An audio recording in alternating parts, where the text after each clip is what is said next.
Hello, friends, and welcome to another episode of Dark Side of the Word, a weekly podcast for all the dark story lovers out there.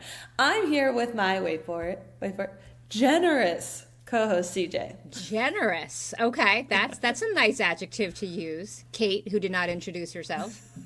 I know, I need to add this in for our listeners. You need to remind yourself of your own name. I have started writing scripts to be more, that was my goal this year for the podcast. I love it. Like, concise. It's great.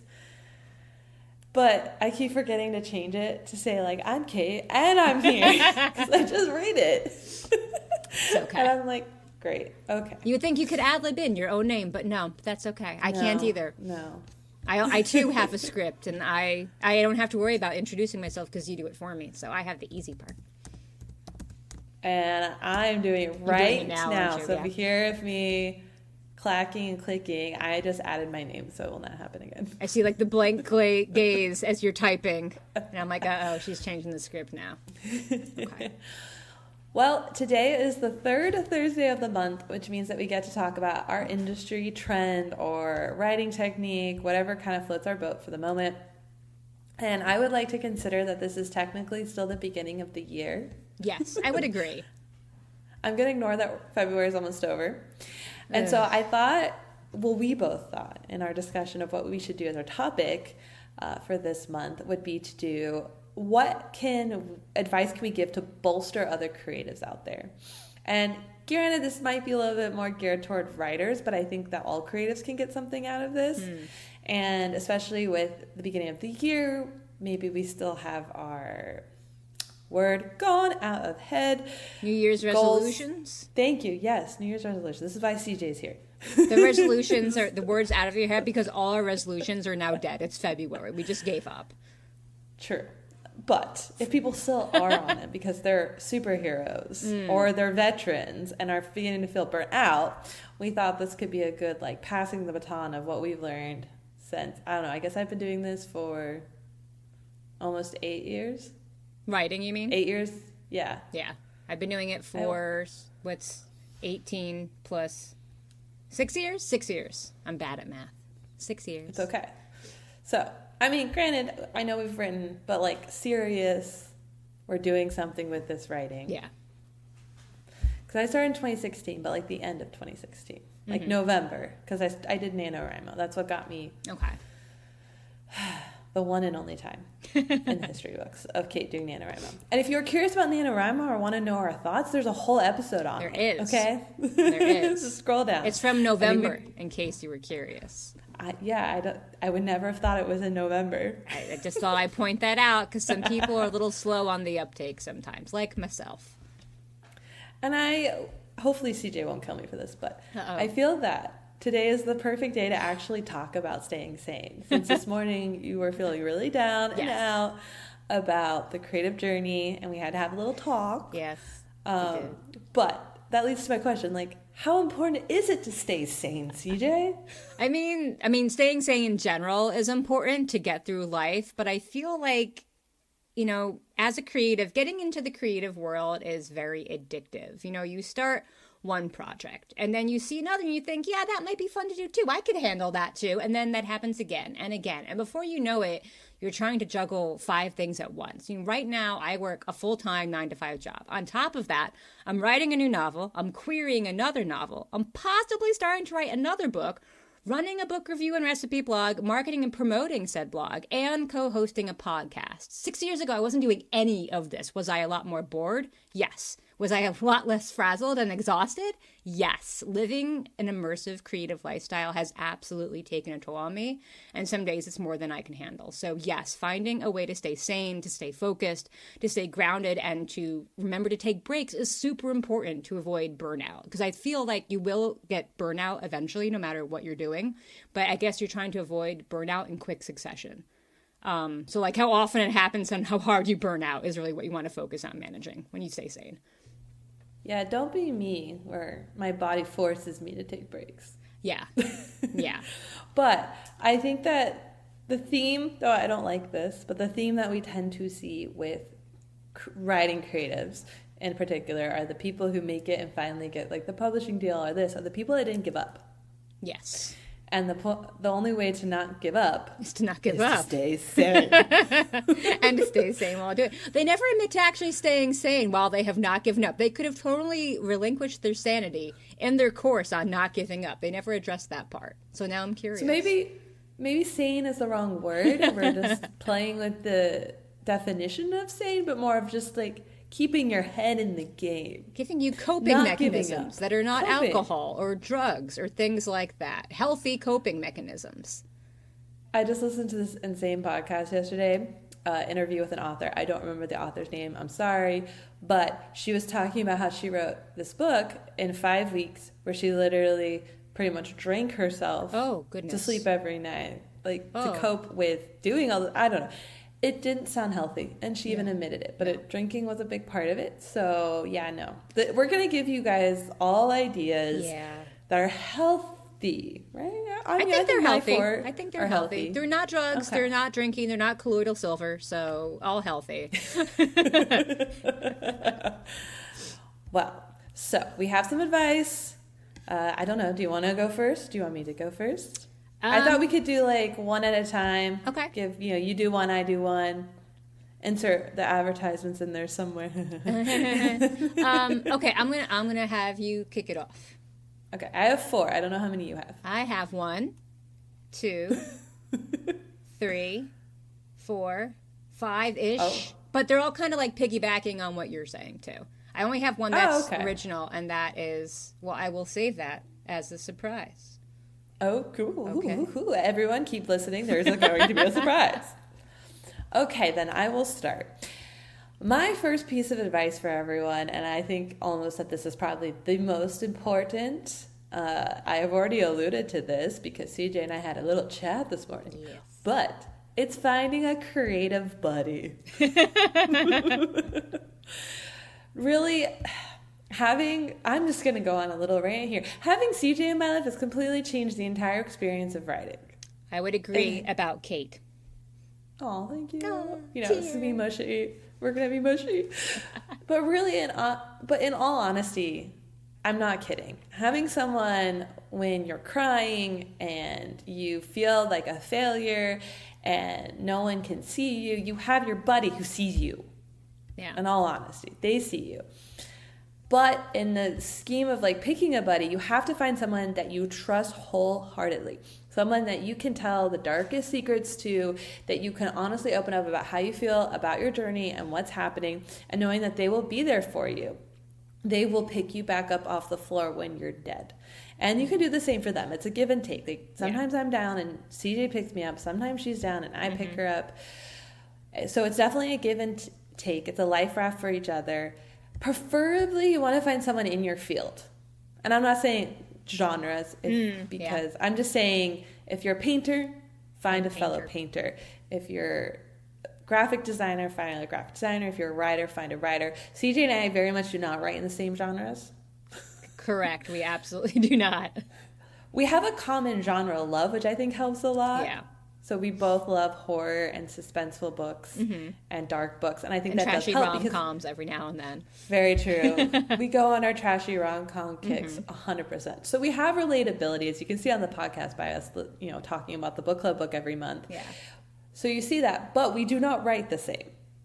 No. But you need to be able to enjoy each other's genre, though. You have to respect each other's writing style, too. Because if you don't respect them as a writer, and you may not. There's a lot of people out there, who could be great writers that other people love, but you just don't relate to them. You don't feel that they understand you. You understand them. And if that, like you said, that trust and that respect is not there, it's not going to be a great working relationship. No, exactly. And I think that we've been friends for a while now, and it took us time to get to this really comfortable place with each other. Yeah. Because, we've had hard conversations. We've given each other feedback and been like, dude. Yeah. Yeah. When you first gave me my feedback about the Deserted, I was depressed for 3 weeks. Not because you said anything wrong or bad. You were 100% spot on. But it was a swift kick in the ass that I needed. And you know what? It made me better. But it was still really hard hearing or reading those words, because I knew they were true. But it was because I respect you and I really value your opinion that we were able to still have a friendship and a working relationship. after that. Yeah. And to build on that for two things. One, again, that's the trust. Yeah. We trust each other so well that we know the other person is only going to say these things for our utmost good. They're trying to make us the best versions of ourselves. Yeah. And two, we do have rules in place when we switch to like the beta reading, alpha read, whatever, for each other. We don't communicate about the book. Yeah. You know, unless it's a question that we need clarifying. Like, I've asked her, like, oh, what specific genre is your book actually? Yeah. Or little things like that. We radio silent on anything book related at the time until the email is sent. And then we know that the person doesn't have to get back to us and thank us or tell us anything. It's like they can have time with what the other person said. I think that's really important to building any kind of critique partner relationship or any type of even beta reader relationship. I do that with my beta readers too, because I'm friendly with them as well. And I want us to be able to have that friendship and talk about things without having the pressure of the work relationship. So I'll say to them, you know, as you read this email, from right now, we're instituting the policy that we will not discuss my book. I will not expect you to comment on my book. I will not be waiting for anything. You know, if you text me about tea tomorrow afternoon, I'm not going to be waiting for you to give me some kind of compliment about my book or some critique about it until you give me your written critique and, you know, our agreed upon deadline. And that really works for me and for the people I work with. And the last part about a comment I want to make about having a creative buddy that you work with is, if you've been listening to our writing updates, CJ is in a very, okay, I'm going to reword that. CJ is in an extremely better place than me. I wouldn't say journey. Better, different. Okay, you've got 4 requests. I've got about 70 I've got none. denials as well, my friend. I've got none. Anyways, it's jealousy. No. In our 2 parallel paths, she's further along than I am. And yes. I'm not going to lie. I went through a period where I was extremely jealous, and I'm heartbroken over that. And I have profusely apologized to CJ. She does not need to. That. But, well, I had to do it for myself then. I'm jealous. I mean, I'm selfish, okay? But just realize that when you have a creative buddy, that creative buddy's success is also your success. Because you also don't know what could happen out of her creative journey that sucks you into it too. That's true. Or, you know, if CJ got published tomorrow, this podcast would probably blow up, and then that really helps me. So just know that each other's success is each other's success, and don't let jealousy destroy the relationship. Let it. Yeah. You really just have to be so happy for the other person. I'm not saying you have to be perfect. I really fucked up at one point, but I've gotten to this place where I have nothing but the utmost happiness for CJ every time she tells me news. And it's weird. It's like a fun place to be in. And it's so authentic. And, you know, honestly, a little jealousy is never a bad thing, because it pushes the person to be better, to do better. You see somebody else succeeding, you're a little jealous. You're like, I want that. You know what? I can achieve that. Why aren't I doing it? I'm going to push a little harder. So I think a little bit is always a good thing, because it pushes us to be better, to do better, and be better writers. And that in turn will help, you know, your critique partner be a better writer too. You're not competing with each other, but you are always pushing each other forward. So don't be like, I can never be jealous of anybody, because that's just never going to happen. It's not realistic. It's a tough world, and people get ahead of you, people fall behind you. But you, like you said, you have to just find your way to make your peace with it for the most part, and just be happy for each other and support each other. I think for me, I am jealous of other writers. I'm definitely jealous of other writers. So I do want to side tangent this a little bit, because I feel that everyone's sitting here in bated breath hearing about us talk about being each other's creative buddies. However, they're probably like, well, how did you meet each other? Oh, that's true. That's true. I know. And I wish I could honestly provide helpful, like, this is how you look for a creative buddy. But we have the whole, if the butterfly wings didn't flap in Asia at this point in time, we never would have coincided. But I believe, correct me if I'm wrong on this story, okay? Because again, we've been friends for so long. So long. But we ended up both doing a writing challenge on Instagram, correct? Correct. It was like a 30-day thing or something. Because I don't think it was the challenge where you wrote something and won a prize, correct? That was something different. I think it was just like meet the writer or something. Something very simple. Yeah. Okay. And so we ended up like following each other. And then I can't remember if it was a prompt from the challenge or just one day I was bemoaning and crying because of another life story where I lost a writing buddy. And Kait, this is going to sound bad, but like in a positive way, I lost the person for like mental health reasons. I think it was a really good thing that happened to me. You cut them loose from your life. Not by choice. It was forced on me. You embraced the cutting loose in your life. I was bemoaning that loss and feeling really like in a dark place, not seeing where my journey was going. So I can't remember if it was part of the challenge or if it was one of those dark days that I posted about a CP partner. It was also probably when Adrienne Young was just going on and on about her best friend Kristen Dwyer and their relationship, and I send her chapters every day and Anyways. Don't remember that, but okay.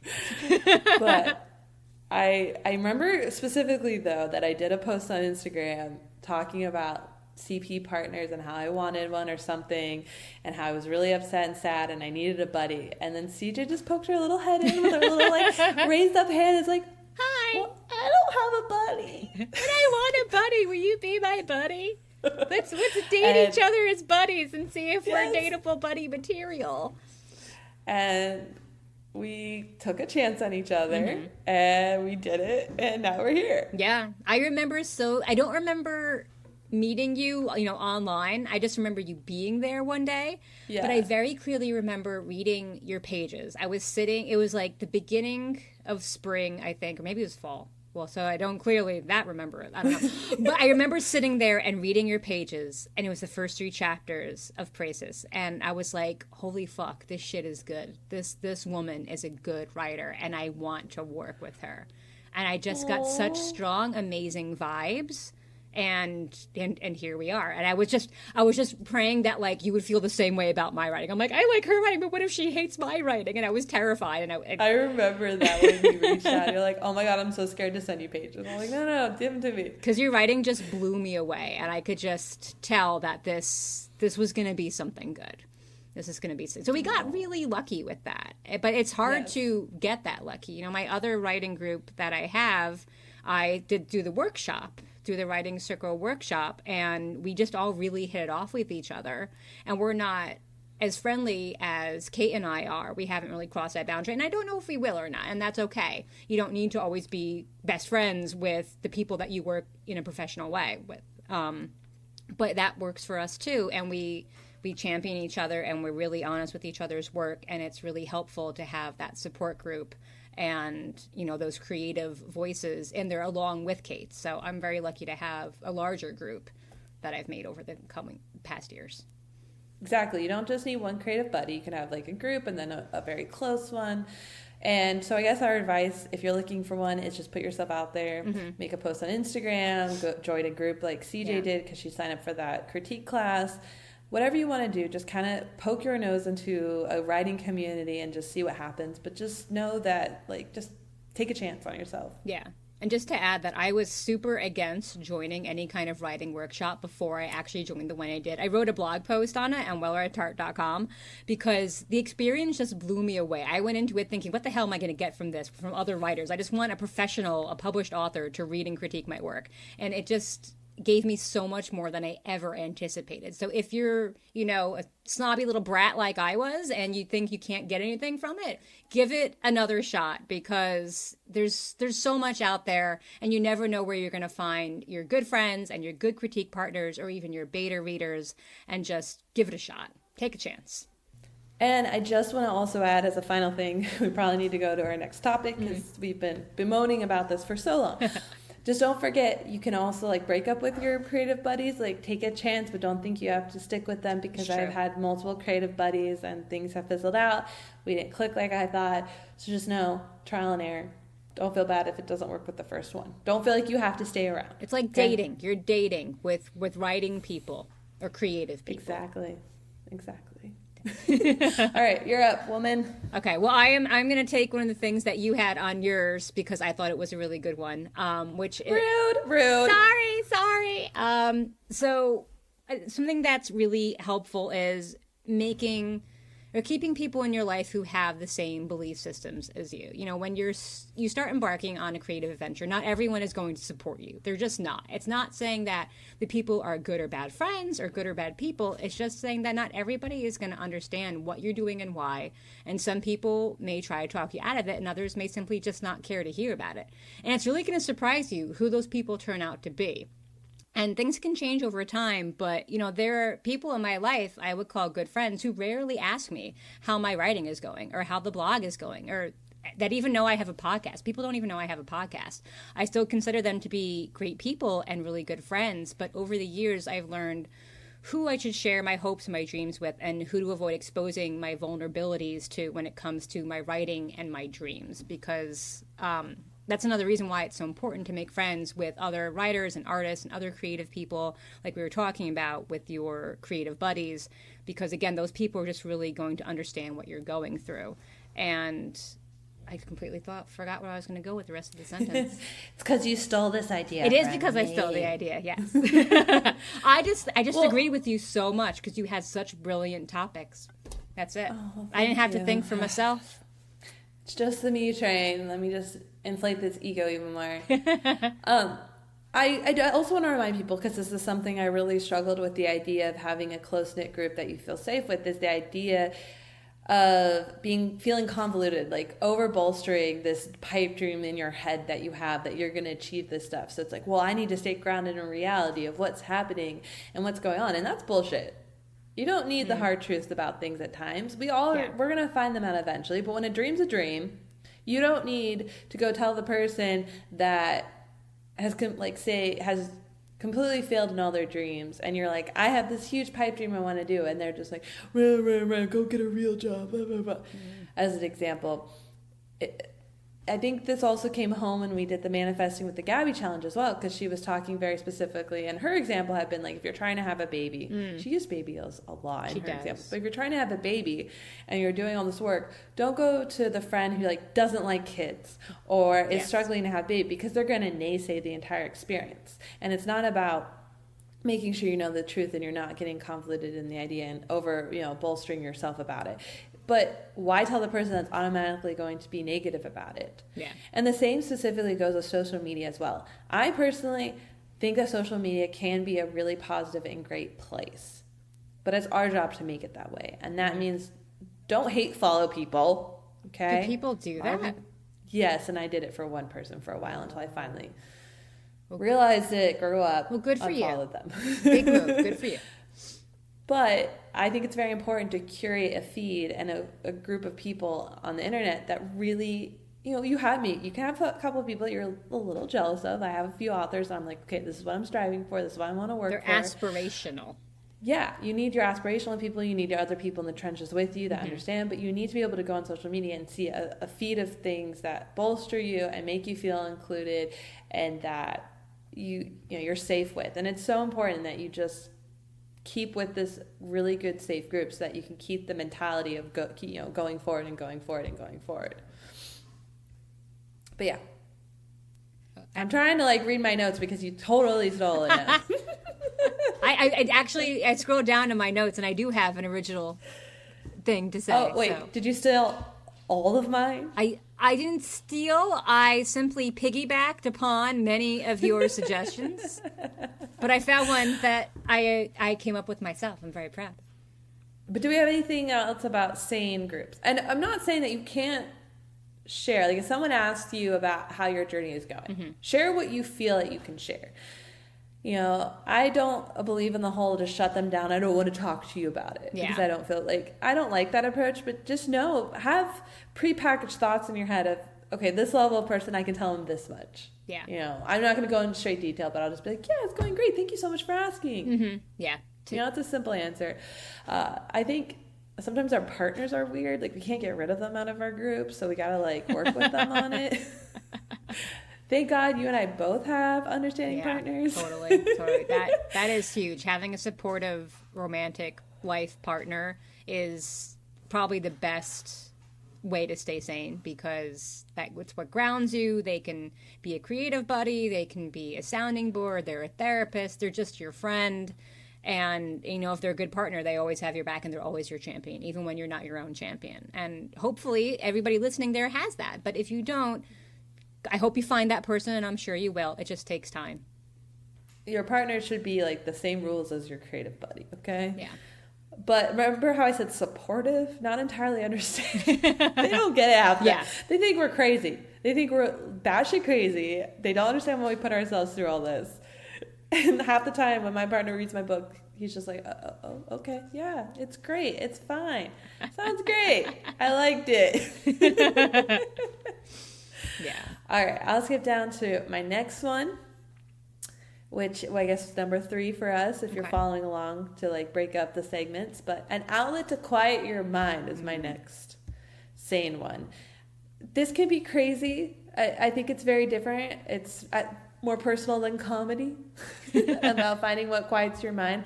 I know for CJ and I, it's also what came up in our conversation this morning when you're having a bad day, is we really are focusing and leaning into the manifesting side of the world. When we're starting to get down and we start feeling that things are becoming too much, we kind of lean into those yes statements or whatever is making us feel like we can do this, we can achieve it. So you want to have like something that quiets your mind and gives you like the superpower, you know, feeling your head. Like you're not down in the dumps anymore. It could be meditation. It could be an activity you do every time that you feel down. I know for a lot, writing was really hard for me, and it not always put me in a great place. Doesn't help that I write really dark, depressing books. And one of the rituals I got into is I had to work out as soon as I was done writing and to get myself back into my body. And that was one of the things that helped quiet my mind when I was done writing. It helped me get into the rest of the day so I could leave that part of the day behind me and be able to live like a normal human being. But you definitely want to make sure, whether it's just quiet your mind on a daily basis because the stress and everything is too much for you, or you kind of get lost in your head from whatever creative pursuit you're taking. Find a way to quiet your mind and say, night, night now. That side's done for a moment. Yeah, I would agree. For me, I need to be physically active in order to quiet my mind. So the 2 things I do is that I go for hour-long walks, and I take usually an hour-long Zumba class a few times a week. You know, when I do Zumba, which is a very cardio-intense dancing exercise, all my mind has to do is remember dance steps. That's it. And it's wonderfully freeing. That's all I can concentrate on, and it just really helps wipe my mind clean. Plus, the adrenaline boost is amazing. As Elwood said, exercising gives you endorphins. Endorphins make you happy. Happy people just don't shoot their husbands or, you know, go crazy being writers. So that is helpful. And then walking does the same thing for me, though it's on a less intense level. Usually I listen to a podcast when I'm walking. I love getting outside, stretching my limbs, embracing nature and fresh air. And if it's really cold out, that's even better for me because that sharpness just hits my brain and gives me a kind of clarity that I really need and can't get when it's kind of humid and muggy out. So yeah, those are definitely 2 things that I like to do: walking and Zumba. But I absolutely have to be physically active in order to get my mind to quiet down. I have been playing with this great thing of realizing I believe that I have ADHD. Which is a whole long story of a wake-up call one day when I was like, oh yeah, I think I had ADHD as a kid. And my friend goes, and I was like, I think I got rid of it. And my friend goes, no, you just learned how to mask it for survival. But anyway, I went to the gym last night and I could not believe how much moving my body shut my mind off. Yeah. It freaked me out in like a really good way. Yeah. But I was done and I was like, holy shit, my mind's quiet. Yeah. Yeah. So on top of quieting your mind, I'm really going to like add a caveat to all this of keep yourself physically active. It's not just good for your health, since our asses are in the chair all the fucking time. Seriously, get a standing desk too. Yeah. But so it's healthy. But I honestly think as creatives, we need like that ability to shut off our minds at time and let everything ruminate in its own house of horrors in the back of the brain. And honestly, fucking moving the body is the only way for me. Yeah. But again, find your own. But maybe move too. Well, if you look at a lot of retreats, like writing retreats, artist retreats, there's always some kind of physical activity. There's yoga, or there's a group walk, or sometimes they even have, you know, exercise classes. There's always something to get you out of your seat, out of your own mind, and get you into nature and get you moving, because it is really so imperative to keeping you sane. You never know when the idea will pop into your head too. A lot of ideas, yeah, definitely have come from. Because you're clearing away the shit out of your head. Mm-hmm. Mm-hmm. Seriously. I mean, maybe this is why all the writing retreats go to pretty places, because they need a pretty place to walk. Yeah, definitely. So maybe when I finally own that castle in Ireland, we'll hold those I'm coming. there. Before we continue on with the rest of our great, amazing advice for you all on how to stay sane, I just want to take a quick break for a word from our sponsors, which today's episode is sponsored by a well-read tart. Are you tired of the book Hangover and wish that you could live in the story a little longer? Do you like to cook or bake? Well, it's time for you to check out A Well-Read Tart, the blog where you can read book reviews and find delicious recipes inspired by each story. Whether it's a decadent dessert or a scrumptious dinner, you'll be able to relive your favorite book all over again. Visit the blog to search for a recipe you'll love, then check out its corresponding book review. Or you can read CJ's thoughts on that new bestseller you've been eyeing up, then click on the recipe inspired by that story. Either way, visit www.wellreadtart.com or our show notes and let a well-read tart inspire you in the kitchen and the library.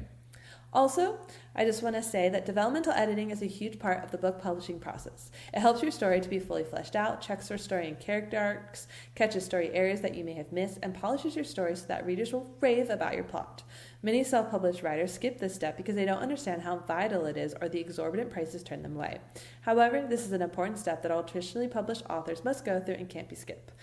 Kait, myself, who's talking from the dark side from this podcast, wow, I don't know why I just wrote that in a really bad way, I have reviewed many books for self-published authors that would have been amazing if they had been able to get their books developmentally edited, which is why me, Kait, wanted to help this year. After developmentally editing for years, I've decided to make my services more affordable.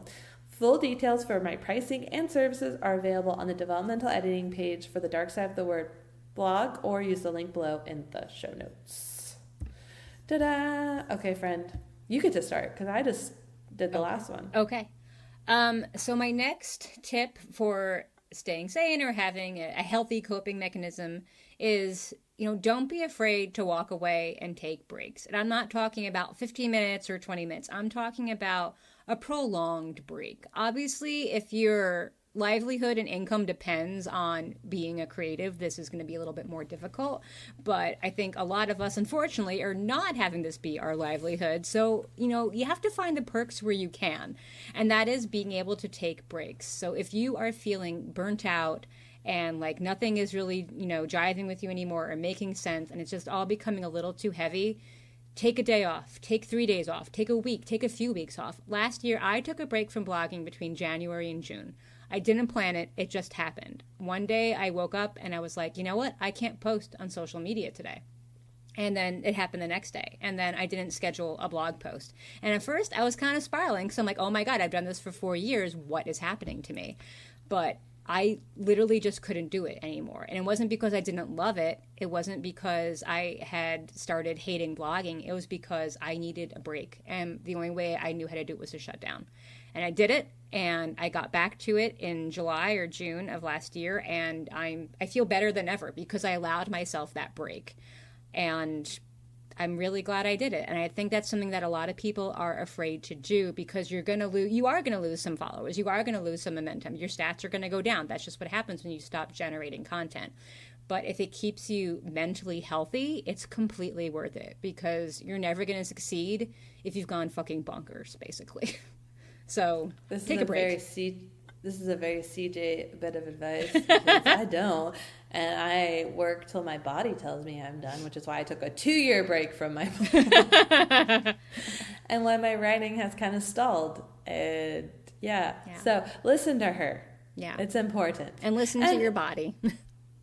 You don't need to take the huge breaks CJ takes. No. As I sit here waiting for more chapters. Anyway, you can take littler breaks more throughout the year, and just make sure you schedule them in. Yeah, I started when I was working really, really well and consistently. I took a Monday off every month, and I called it my content day, and I let myself binge Netflix all day, which is great because as creatives in whatever format you need to do, you need to gobble that shit up. Anyway, but it was really great because it let me just shut off for a day. And if your life allows that, even if you're working full time, pick a Saturday then. Yeah. But if your life allows it, I think this is not even just a creative piece of advice. I think that is also just a life advice. I think everyone needs a PJ day once a week. Yeah, definitely. Once a week. Once a month. Just once a week sounds good. I think once a week. We do a lot in our society. And, you know, in America, it's very much a hustle culture. And while I do hustle because I want to succeed, I also hate that mentality of you have to just work all the time and just forget to live and forget to enjoy what you actually do have. And I know that sounds very cliche, but I find that that happens to me a lot, that I don't just enjoy the moment. You know, I tell myself that while I'm querying, it's a period of possibility. Anything can happen. And once I get a book deal, that period of possibility will be over. I'll never have that again. Thank God, hopefully.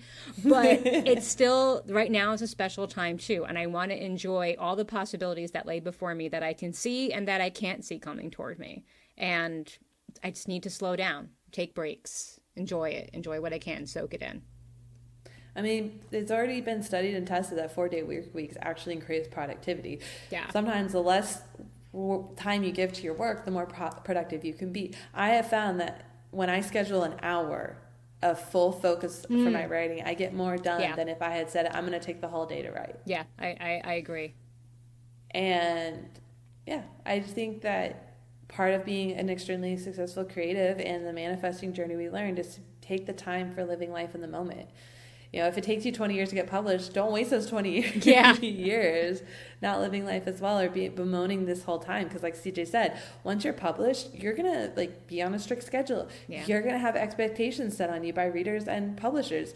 You're not going to be this like free, wild creative that can just do whatever pops into their mind. Like you're going to be having to pitch book ideas in 3 books in a row, say, and you're going to have to stick to writing those 3 books in a row as you sent them in. It's a job. It becomes an actual job. And right now you're kind of just hobbying or freelancing or side hustling without all the other crazy demands that will come with the lifestyle you're craving. And you know, we all hope that once we get that book deal or once we become known or whatever, it's going to be life-changing in a good way.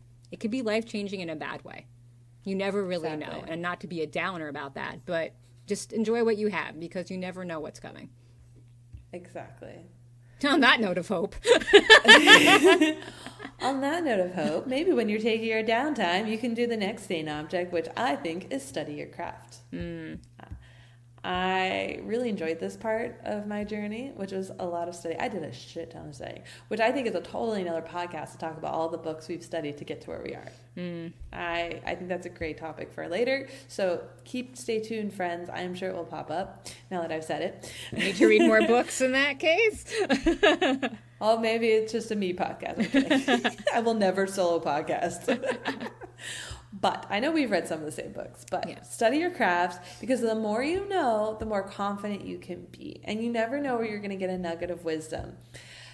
The blank phase. What? Just me, my brain. It happens to all of us. I know. See, this is why you stay sane, friends. Okay. Yes.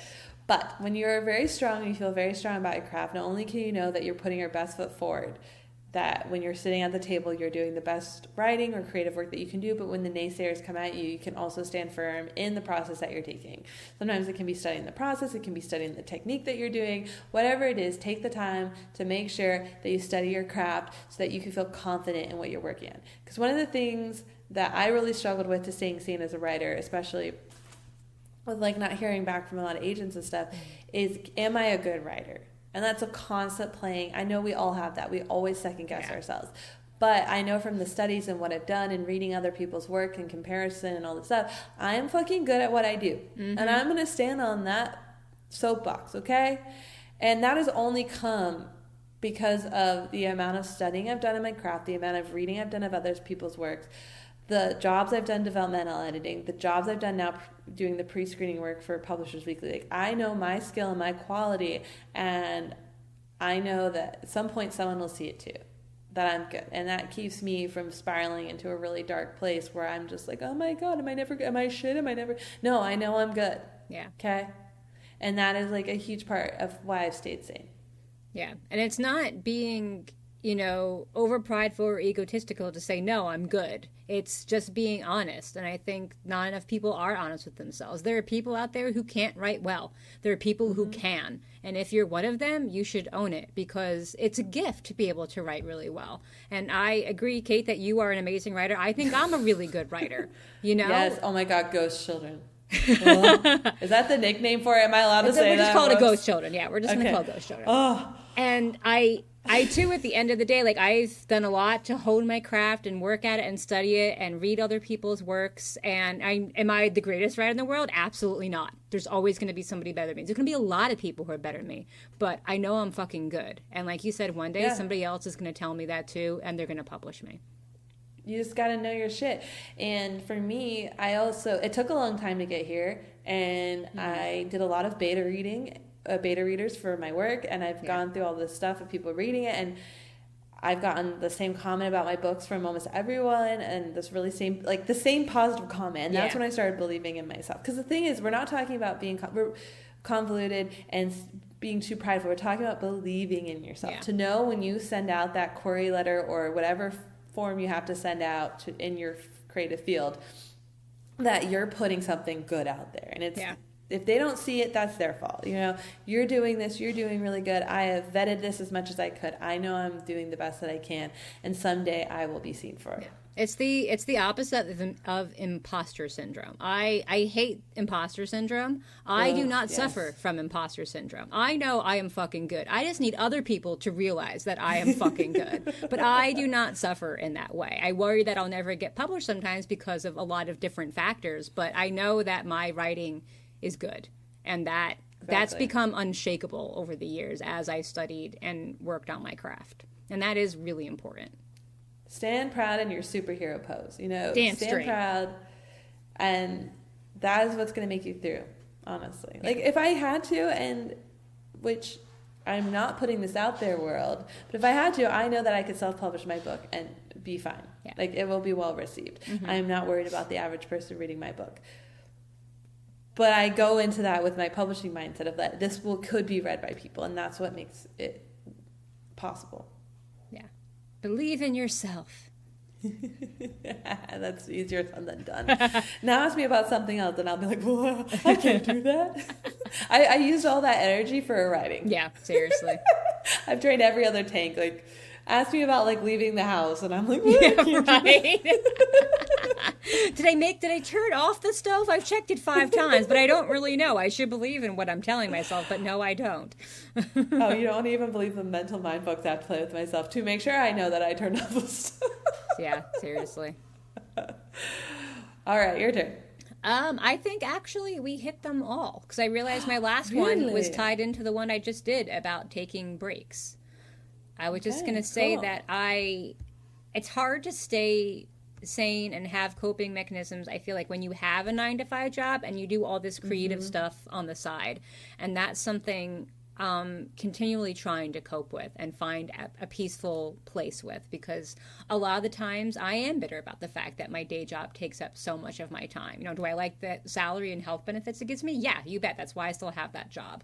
But I am resentful that it takes away from time I could be writing or blogging or doing so many other things that go along with the creative lifestyle. So if anybody knows of a good way to make peace with that while you're trying to build a different kind of life for yourself, please put it in the comments and let us know, because I need help with that. And that's something that I think I'm going to need help with all the time until I finally am able to quit my job and write full time. And building off of that, remember, if you are a creative that is having to do the regular 9-to-5 or whatever form of full-time employment, plus being creative, you are going to be burning the candle at both ends. Yeah. And you need to give yourself grace. You need to realize that if you can only write an hour every night, that's fine. Again, it's baby steps. It's every day it's putting that little bit of effort in, and one day you'll wake up and it's done. Yeah. And that can also be why CJ is very big about taking breaks, because she knows she's burning the candle at both ends. Yeah. Yeah, I absolutely am. I feel like my candle has like a 16-point candle or something, and they're all just aflame right now.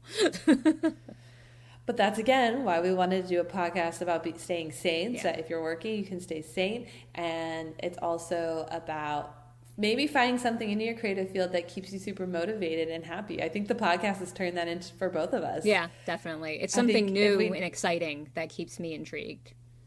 Yeah, I think if we didn't even have a single listener, we'd still do this because it's kind of like event part for us as well. Definitely. And the other part is that remember that staying sane in this entire journey is very, very personal. And what you may do, how you achieve the ability to keep pushing forward could only work for you maybe, and that's fine.